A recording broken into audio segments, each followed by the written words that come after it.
Bristol Myers, makers of Ipana for the smile of beauty, and Minute Rub, the modern chest rub, bring you the Alan Young Show.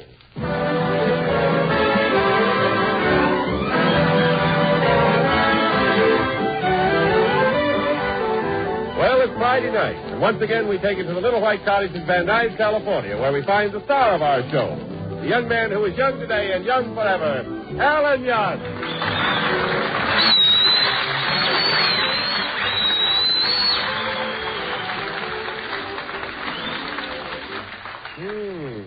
Alan isn't home.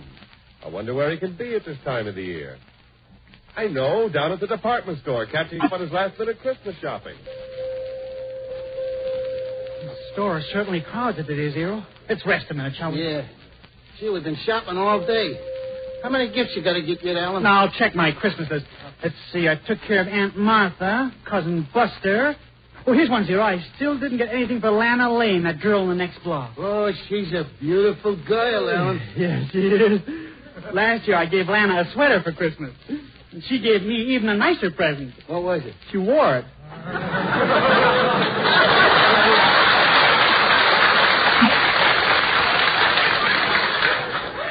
Well, Alan, I'm all through with my Christmas shopping. You are, Zero? Yeah.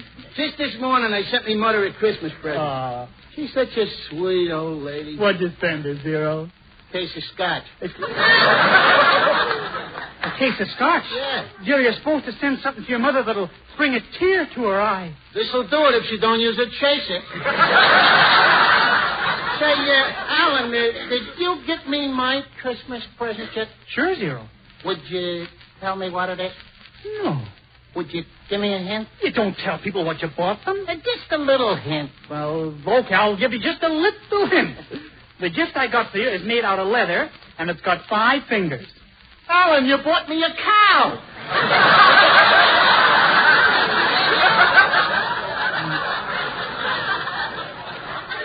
No, I did not buy you a cow.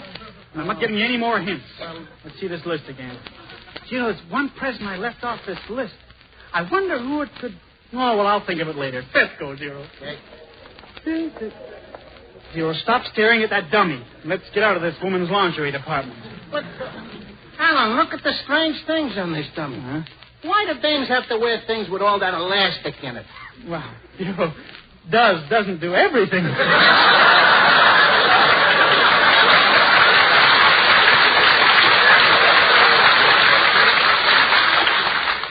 Let's go out into the street, shall we? Okay. Ooh, it's quite dark outside, huh? Yeah. You know, Alan, around this time of year, I get kind of lonesome for a real winter in New York. You do? Yeah. Back east, you walk outside and crunch the snow under your shoes. Well, here you walk outside and squish the fog between your toes. Well, I'd kind of like to see snow again. Zero, I do believe you're suffering from a touch of nostalgia. I told you we shouldn't sleep with them windows open. Oh, never mind. Wish I could think of who I'm supposed to get that present for. Well, Alan Young, good evening, good evening, good evening. Same to you. Out Christmas shopping, Mrs. Johnson? Yes, got all my kiddies with me. I see them all over there on the Santa Claus line. Yes, the little darlings. Just look at them. Herman, you tell Santa Claus what you want for Christmas. And Joey, you let Santa out of the bag so Herman can tell him. That's it, Herman. I didn't get a present for Herman. Yeah, Alan, that's the present you were trying to think of. Oh, that's right. Oh, Mrs. Johnson, I want you to meet my friend Zero. Merry Christmas, Mrs. Johnson. And I'd like to offer you my felicitations. Have they got marshmallow scented? No. Felicitations, you're just greeting. Oh. Mrs. Johnson, Zero and I have been shopping for gifts for your children. We forgot little Herman. Well, now, it's nice of you to go to all that trouble, Alan. Those kids of mine are just crazy about Christmas. Yes, they helped Mr. Johnson decorate the tree yesterday, and they're so full of mischief. Do you know what they hung up on the top branch? What, Mrs. Johnson? Mr. Johnson.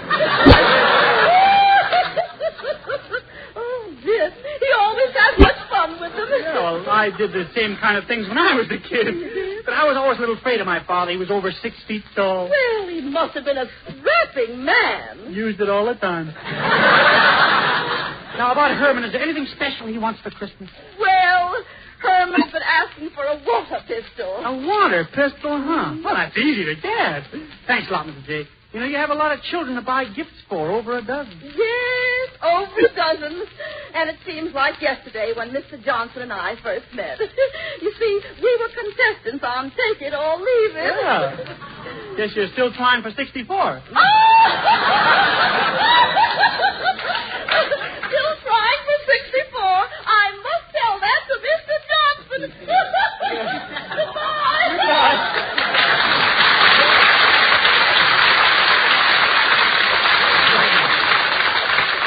Here, I better run over to Mr. Waverly's gift shop and buy a water pistol. Mr. Waverly? Yeah. Oh, I hope you get it there. That Waverly is such a confusing guy. Hmm? Well, look, while you're shopping, Alan, I'll go home and get dinner ready. Swell. See you later, dear.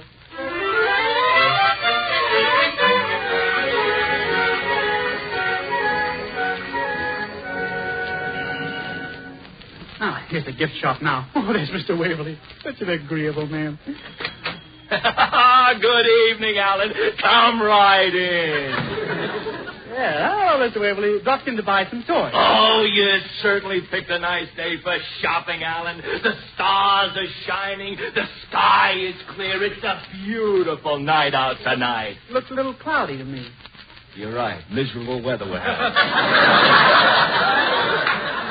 Oh, yes, just look around, Alan. Pick out what you like. Yeah, well, Mr. Waverly, I want to get a toy for one of Mrs. Johnson's kiddies. Well, you've come to the right place, Alan. Got the biggest display of toys in town. Plenty of stock. Yes, sir. Any kind of toys you want. There isn't very much on the counters. Just can't get merchandise these days. Oh, but I'm running a special on these dolls, Alan. Yeah, well, I came here to buy a water pistol, Mr. Waverly. I wasn't thinking of dolls. Oh, but Alan, just look at them. Strongest doll in town. Reinforced wires. Double-strength plastic. They don't look very strong to me. Yeah, drop them once and they break right in half. Anyway, I want a gift for a little boy. How about a set of these toy trains? Engine has the biggest spring made. Can run for 10 minutes without rewinding. Goes and goes and goes. Spring doesn't look very strong to me. Never leaves the station.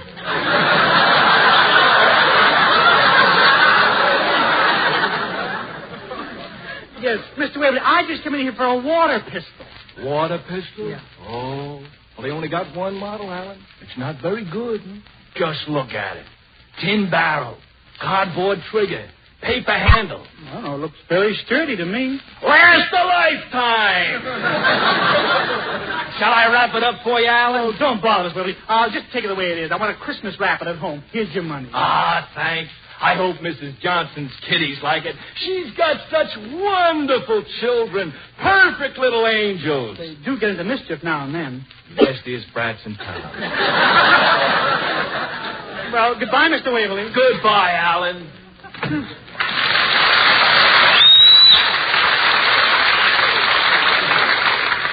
Such a stubborn guy.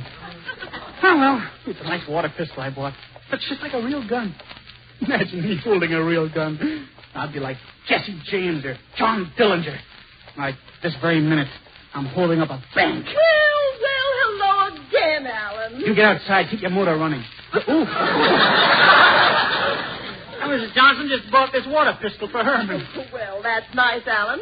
I'm doing a little shopping myself. I just bought Freddie a bowl of goldfish. Bowl of goldfish, yeah? That ought to make Freddie happy. Well, it'll make Herbert even happier. He's the one Freddie feeds them to.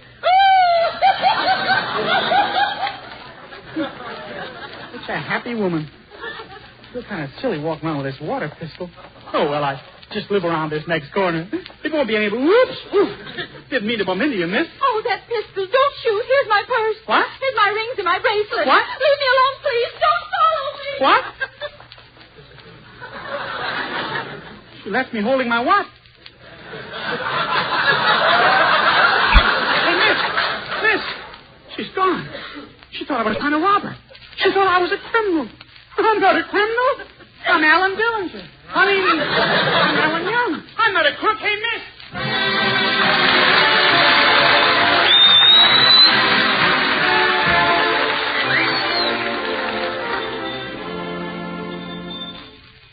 Hello there, Zero. Enjoying the Christmas season? Hey, certainly, Mr. Wallington. You always do. Have you bought presents for all your girlfriends? Only one. A bottle of Fleur de la Cattle Car. Look what the label says. Open windows before breaking seal. Well, that isn't anything to sniff at. You're not kidding. Well, good perfume does make a nice gift, Zero. In fact, anything that makes a woman lovelier is a good gift.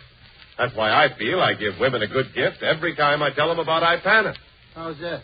Well, Ipana toothpaste helps make smiles brighter. And a bright, sparkling smile makes anyone lovelier. And it's really easy to help brighten your smile when you do this. Brush your teeth with Ipana. And every time you do, put a little extra Ipana on your fingertip and gently massage it on your gums. Yes, your teeth will be brighter, your smile more sparkling. For Ipana is designed not only to clean your teeth, but with gentle massage to aid in the health of your gums. Just ask your dentist. A national survey shows that 7 out of 10 dentists recommend gum massage. Not only that, but dentists themselves prefer Ipana toothpaste 2-to-1 over any other dentifrice for their own personal use. So why don't you start right away with Ipana toothpaste and gum massage? Ipana for your smile of beauty.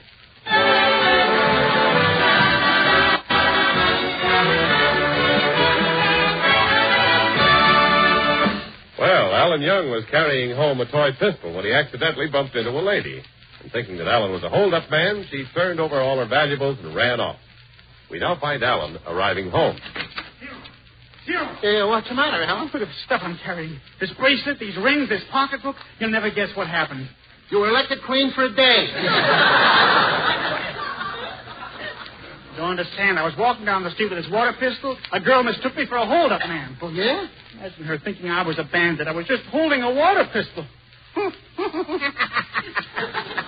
What's so funny? I guess that makes you public squirk number 1. No time for jokes. I like that. I don't care. Why did the girl mistake me for a thief? There's only one answer.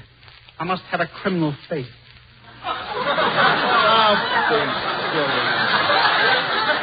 Don't be silly. Well, I gotta face it, Zero. I'm the criminal type. Those hard lines in my mouth. High cheekbones. Weak chin. Shifty eyes. You got shifty eyes, Oh, Alan? shifty eyes. I can look through both sides of a keyhole at the same time. This is my first step in a life of crime. Oh, now, Alan, take it easy. This could have happened to anybody. Now, it's in my blood, Zero. Remember the stories they used to tell about my bloodthirsty ancestor, the pirate, No Ears Young. Alan, he was a pirate? Crookedest man ever sailed the 7 seas. He was so crooked, instead of a plank, they made him walk off a pretzel. Look, Alan, if you're so upset about this, why don't you look into the bag and find out who it belongs to? Open a lady's pocketbook? Oh, no. Oh. Come on, Alan, open it up. But a lady's bag has such personal things in it. Well, I might open it and peek right into her lady after.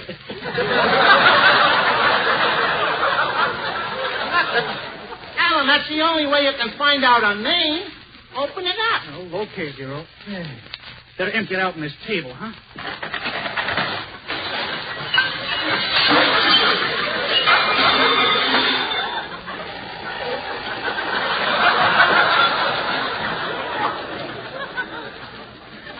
Well, that takes care of the change purse.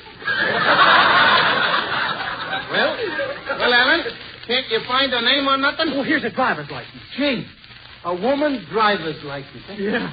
It says, for sidewalks only. Oh, it's just a California one, isn't it? You were right the first time, Alan. But what's the dame's name? It is Dolores Darling. Oh. Here's her phone number. Hollywood 27344. I'll call her right now. Just tell her I found it. Speak right up. Hello? Is this Dolores Darling? Well, I'm calling about some jewelry and a purse with your name in it. What? Yes, I found it. Found it. Just scrolling along and I found it? Yes. Well, my name is Alan Young. I live at 947 Maple Street, and Oh, you're passing by this way later. Well. Oh, goodbye, darling. I mean, Dolores. She sounded kind of cute, Hero. Still, you can never tell by a voice in the phone.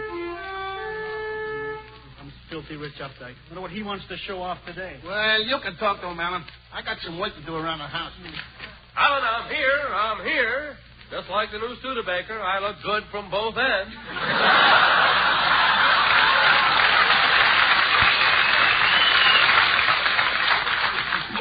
What are you doing out so early? Well, Alan, I've been out shopping for mistletoe. Mistletoe? Yes, I can't wait to catch a certain pretty someone under the mistletoe. Who, Hubert? Me.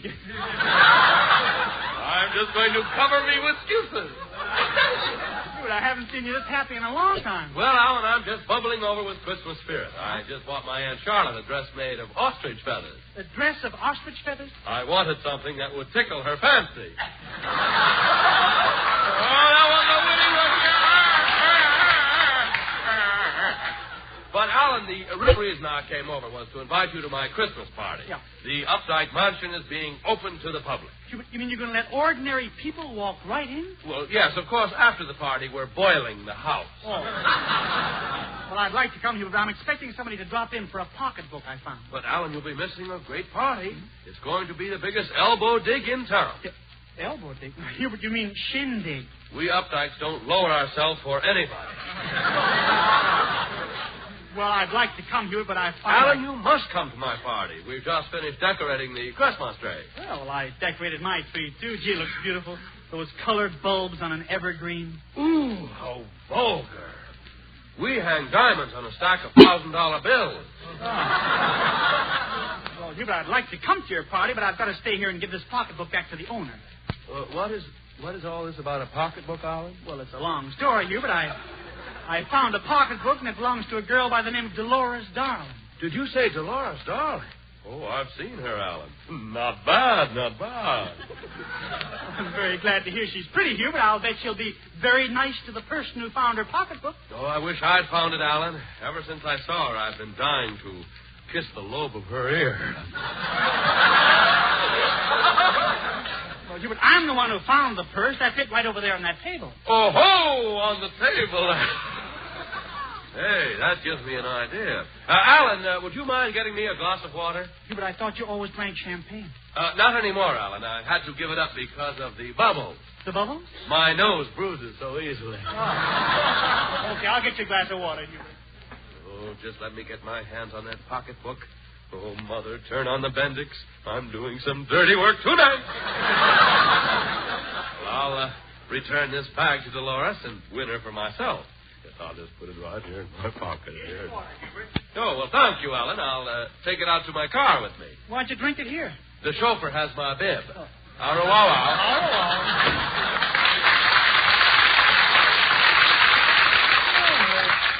Hubert isn't so bad, I guess. The way he raves about girls, though. He thinks every girl is beautiful.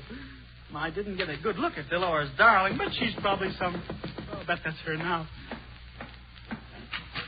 Hello. Does Alan Young live here?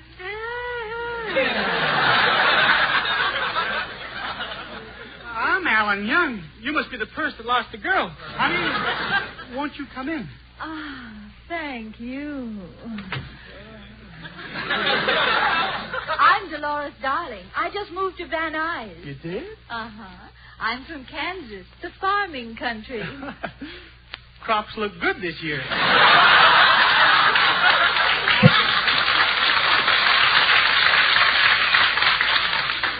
Oh, thank you. I'm really so grateful to you for finding my bag, and I'd like to give you some sort of a reward. Oh, I don't want any money. Well, perhaps I could give you a kiss? Oh, I don't want any money. Before I give you the bag and the jewelry, I better make sure you're the right girl. Oh, I'd be happy to answer any questions at all. Oh, it's all right. I have the driver's license from the pocketbook right here. Uh-huh. I'll check the description. It's, sex? Weight, 116. Eyes, brown. Convertible top. Oh, yes, they mean the car. 80 horsepower motor. Well, now that you've checked my qualifications, is everything in shape?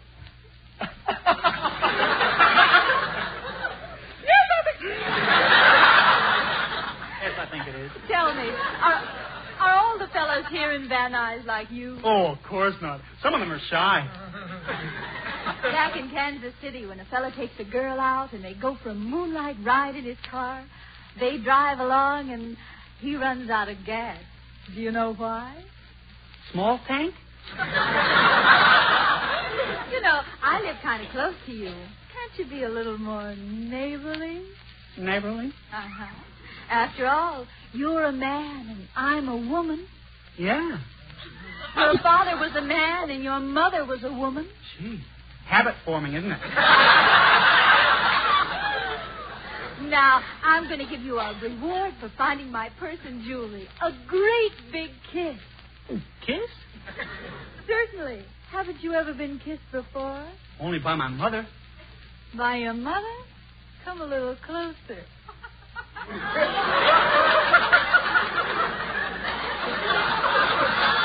Now, what do you say to that? Poor old Pop.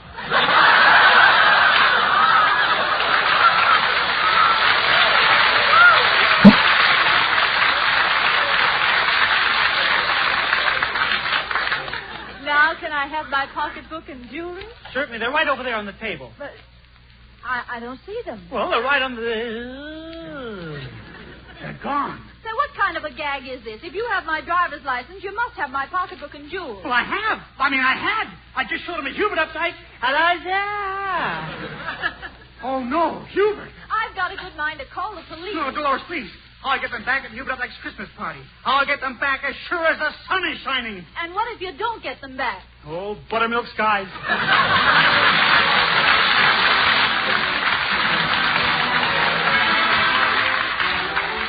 You know, no one is more miserable than a child with a cold, unless it's you worrying about it. But no one needs to be miserable, particularly a child with cold discomfort. Not when you can get Minute Rub, the really modern chest rub. For Minute Rub will give your youngster fast relief from cold misery. Just rub Minute Rub on the throat, chest, and back. In a minute, Minute Rub's soothing menthol vapors begin to clear up that stuffy feeling in the nose and throat. In a minute, Minute Rub starts to bring a feeling of warmth and relief to those tight, sore, aching muscles. And listen, here at last is a chest rub that's greaseless and stainless. Disappears like vanishing cream and can't stain clothes or bed linens. So get a tube of Minute Rub and get quick relief from your cold discomfort the modern way. The greaseless, stainless Minute Rub way.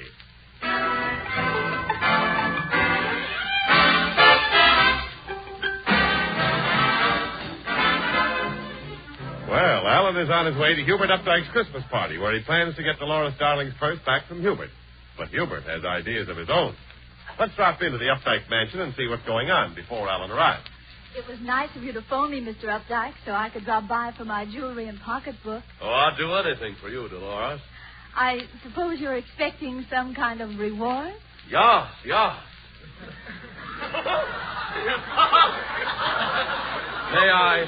May I kiss the lobe of your ear? Why, Mr. Updike, how dare you? Well, I can't help myself. I haven't seen such beautiful lobe since the last time I looked in the mirror. Well, Mr. Updike, we've just met, but I will promise you a date next week. Oh, bully, just plain bully. Here's your purse, Dolores, and all your jewelry. Oh, wow. Goodbye. You see through that window? Uh-huh. Hubert just gave a pocketbook to some girl. He's trying to get rid of it before I get there. Who's the dame, Ellen? I don't know. It's too dark to see. But I'll stop her and find out. Shh, get back. Here she comes now. Hey, you. Oh, no, don't shoot. Here's my jewels. Here's my pocket. Holy smoke. Even Humphrey Bogart don't get these results. Weak chin. Shifty eyes. I'm as crooked as my great-grandfather. Now, Alan. It's true, sir. I'm even crookeder. I haven't got a spine. I got a corkscrew in there. Alan, forget about it. Let's go inside Hubert's house. We'll be late for the Christmas party. Christmas party? This is all Hubert's fault. I'm going in there and tell him a thing or two. Come on, Zero. Okay. Hubert has a wonderful home. I'll just ring the bell.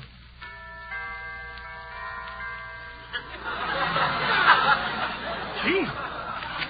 Oh, come in, Alan. Oh, hello, Zero. Hello. The Christmas party is about to start. Never mind the Christmas party, Hubert. I'm going to knock the stuffings out of you. Oh, I'm afraid that's impossible, Alan. What do you mean impossible? If I hit you hard enough, your stuffings are bound to come out. Mine have no better place to go.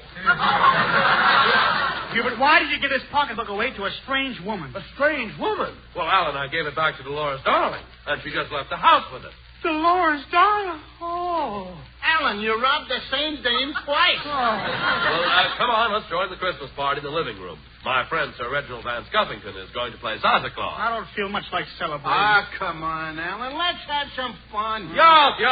Let's join the party. Right this way, officer. I'm sure the man who took my pocketbook is in this room. I'll just identify the culprit, miss, and I'll do the rest. Zero. She's got a cop with her. What if she recognizes me this time? Look, Alan, I got an idea. If you were in the Santa Claus outfit, nobody would know you. But Reginald Van Scuffington is playing Santa Claus. Alan, leave it to me. I'll hit him over the head with this bookend. Sir Reginald. Yes, old boy. Would you come out here in the hall? Oh, I say there. I'm just on my way to get an eggnog. Eggnog? Well, listen, just take a second. Oh, but I say I want an eggnog.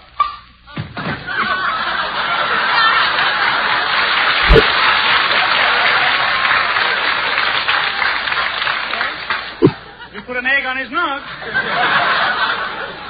Zero, you're really trying to hit him. Now, quick, Alan, quick. Get into that Santa Claus outfit. Okay, Zero, I'll slip right into it. There we are. Oh, Alan, you make a great Santa Claus. How'd you get so big and fat? Yeah. Oh, I forgot to take Sir Reginald out. What do we do with this guy, Zero? Well, until he comes to, let's prop him up in this chair. Okay. The least we can do is put a drink in his hand so he look like a man of distinction. Hey, quick, Alan. Here comes the dame and the cop. Oh. I guess he's not around here, officer. Just a minute. Who's in this Santa Claus outfit? Oh, that's my very good friend, Sir Reginald Van Scuffington. Yeah? Well, it's nice of you to play Santa Claus, Sir Reginald. Oh, no. Cheerio, pip from the beastly North Pole. Say, this is kind of different. First time I ever saw an English Santa Claus. Oh, got to be popping off now. Up, dancer, up, prancer. Up, teabag, up, trumpet. Cheerio and pip. Hey, Santa, why do you keep saying kip-ip? Just flew over Betty Grable and Lana Turner's house. Well, got to be popping off now, old bean. But Santa. Oh, sorry, old bean. But Santa, where are you going? Off to Boston to deliver some old beans. Funny theater. But Santa, you haven't given out the presents from your bog yet. Yes, Santa, you haven't given out the gifts yet. Oh, I see. Almost forgot the beastly gifts and all that sort of rot. The first one out of the bag, let's see now. Gift for Hubert Updike the third. Oh, bully. Here it is, a beautiful piggy bank. Piggy bank. But Santa, I specifically wrote you the First National. Beastly, sorry, beastly. Oh, Santa Claus. Cheerio, pip. I do mean pip. Santa, you certainly seem to have a lot of goodies. The same to you, my dear. Don't you have a present for me, Santa? By Jove, I do have something I'm most anxious to present you with. Here you are, miss. What? Why, it's my pocketbook and all my jewelry. Oh, this is wonderful. Thank you, Santa. Thank you. Quite all right. Let's see. Here's a nice gift for Mrs. Johnson's little boy, Herman. Here it is, Herman. A beautiful little water pistol. No, don't shoot. Please, here's my pocketbook. Here's my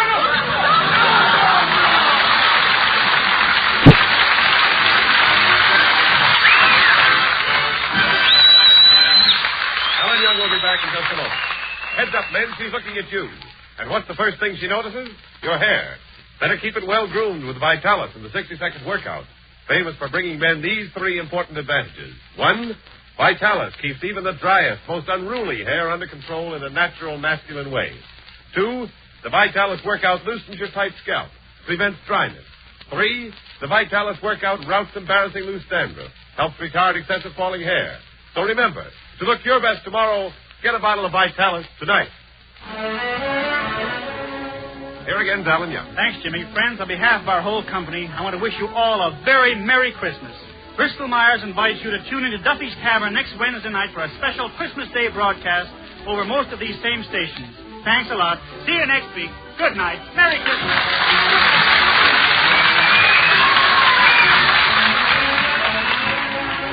This is NBC, the National Broadcasting Company.